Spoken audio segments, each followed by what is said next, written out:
सीता जी की सबसे बड़ी गलती क्या थी? उनकी सबसे बड़ी गलती थी कि वो कभी अपने हक के लिए लड़ी ही नहीं। आज तो हर लड़की अपने हक के लिए लड़ेगी, पर सीता जी तो कभी अपने हक के लिए लड़ी ही नहीं, और ये उनकी सबसे बड़ी गलती रही। आप देखिए, सीता जी जो राम की पत्नी है, राजा दशरथ की सबसे बड़ी बहू है, राजा जनक की बेटी है, जिनके पिता ने इतना दहेज दिया है कि आज का कोई भी रईस से रईस, चाहे वो अंबानी क्यों ना हो, वो भी अपनी बेटी को इतना दहेज नहीं देंगे जितना राजा जनक ने अपनी बेटी सीता को दिया था। फिर भी सीता जी को जब पता चला कि उनके पति राम को केकई ने वनवास दिया है, तो वो केकई से लड़ने नहीं पहुंच गई कि अरे, आप मेरे पति के साथ ऐसा कैसे कर सकती हैं, आप मेरे पति को कैसे वनवास भेज सकती हैं, वो तो हमारा हक है।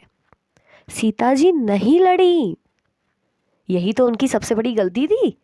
आज की अगर कोई लड़की, अगर उसको उसकी सगी सास कहे कि तुम ये सब छोड़ दो, ये पूरी जायदाद से निकल जाओ, तो कोई निकलेगी? अरे भाई, हमारा हक है, हम क्यों जाएं, इतने बड़े बाप की बेटी हूं मैं।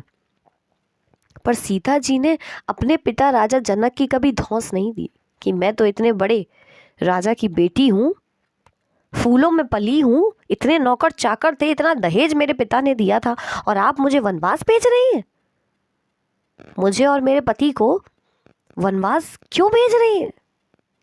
सीता जी जाके नहीं लड़ी कि आपने मेरे पति को वनवास कैसे दे दिया। ये उनकी सबसे बड़ी गलती रही। आज की लड़कियां तो बहुत समझदार हैं, बहुत हाईली एजुकेटेड हैं, इसलिए वो अपने हक के लिए लड़ती हैं, सास से लड़ जाती हैं, ससुर से लड़ जाती हैं। सीता जी भी जाके लड़ जाती है राजा दशरथ से कि अरे, आपने केकई की बात कैसे मान ली, केकई कौन होती है मेरे पति राम को वनवास भेजने वाली। पर सीता जी चुप रहीं, क्योंकि वो जानती थी कि राजा दशरथ भी अपने बेटे राम का बुरा नहीं चाहते हैं। कोई भी माँ बाप चाहे कितने भी बुरे हों, पर अपने बेटा बहू का बुरा नहीं चाहते हैं, ये सीता जी जानती थी, और यही उनकी सबसे बड़ी गलती थी, वो चुप रही। आजकल की लड़कियां तो समझदार हैं ना, इसलिए वो ऐसी गलती नहीं करती हैं, वो तुरंत जाके लड़ती हैं अपने हक के लिए, अपने पति के लिए, सारी जायदाद पे वो पहले अपना हक जमाती हैं।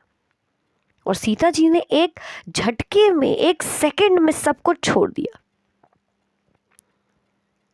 सीता जी की दूसरी सबसे बड़ी गलती, इतनी बड़ी गलती है कि आज की कोई लड़की ऐसी गलती बिल्कुल नहीं करेगी। उनके पति राम को वनवास दिया गया, सीता जी को वनवास नहीं दिया गया था, पर सीता जी चुपचाप राम जी के साथ जाती हैं और बहुत खुशी खुशी जाती हैं। ये उनकी सबसे बड़ी गलती थी। कैसे उन्होंने भगवान राम पे भरोसा कर लिया कि जिसके पास कुछ भी नहीं बचा है उसके साथ कौन रहता है। आजकल की लड़कियां कितनी समझदार हैं, अगर उनके पति पर बुरा समय आ गया है तो वो बिल्कुल नहीं रहती हैं पति के साथ, पर सीता जी अपने पति के बुरे समय में उनका साथ देती हैं, क्योंकि वो जानती हैं कि कोई भी पति अपनी पत्नी का बुरा नहीं चाहता है। भगवान राम का बुरा समय आया था, बस वो तो बुरे नहीं थे, वो तो नहीं चाहते थे कि मेरी पत्नी सीता कांटों पर चले, वो नहीं चाहते थे। ये सीता जी की अपनी खुद की मर्जी थी कि वो भगवान राम के साथ वनवास जाती हैं, क्योंकि सीता जी जानती थी कि एक पत्नी अपने पति के साथ ही अच्छी लगती है। पति पर बुरा समय आया है तो एक पत्नी का फर्ज है, कर्तव्य है, उसका धर्म है कि वो अपने पति का साथ दे। यही तो उनकी सबसे बड़ी गलती थी।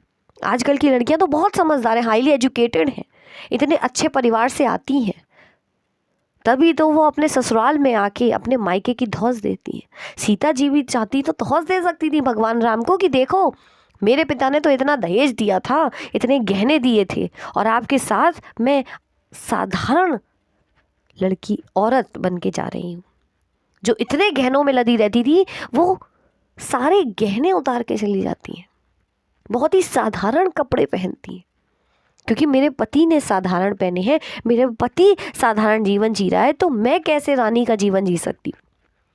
वरना वो भी अयोध्या में रहकर रानी बन के ठाठ से रहती, क्यों पति के साथ इतनी मुश्किलें उठाती, क्यों वन वन भटकती, क्यों इतना परेशानियों का उन्हें सामना करना पड़ता। कितनी बड़ी गलती थी उनकी कि उन्होंने परेशानियों का सामना किया। आजकल की कोई लड़की परेशानियों का सामना नहीं करती क्योंकि वो समझदार है। परेशानियों का कभी सामना मत करो। सीता जी की यही तो सबसे बड़ी गलती रही कि उन्होंने मुश्किलों का सामना किया, डटकर सामना किया। आजकल की लड़कियां तो सेल्फ डिपेंडेंट है ना, वो क्यों मुश्किलें उठाएंगी, वो क्यों परेशानियों का सामना करेंगी, वो क्यों पति के बुरे समय में उनका साथ देंगी। जिन्हें लगता है कि सीता जी उस समय की थी, वो तो सतयुग की थी, ये कलयुग है। तो मैं आपको बता दूं, सीता जी सतयुग में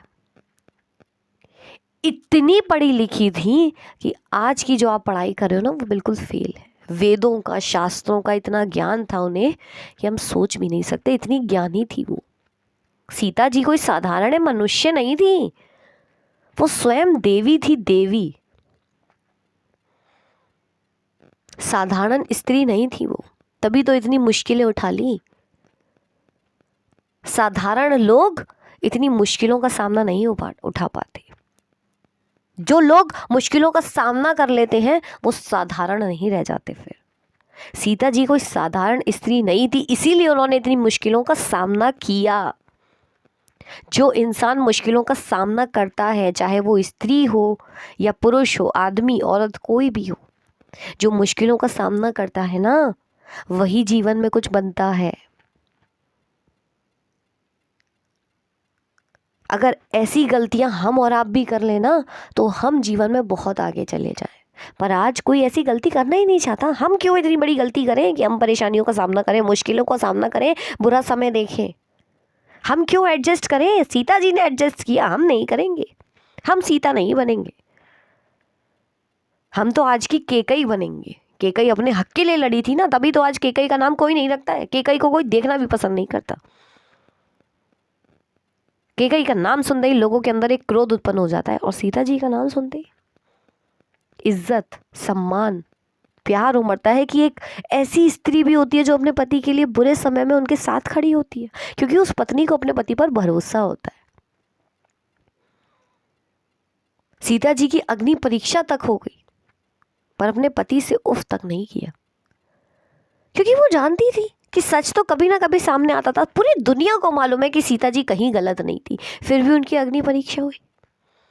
तो अगर आप सही हैं तो आपको अपने आप को प्रूव करने की ज़रूरत है ही नहीं। सीता जी को खुद को प्रूव करने की ज़रूरत नहीं थी कि वो गलत है या सही है, दुनिया देख रही थी।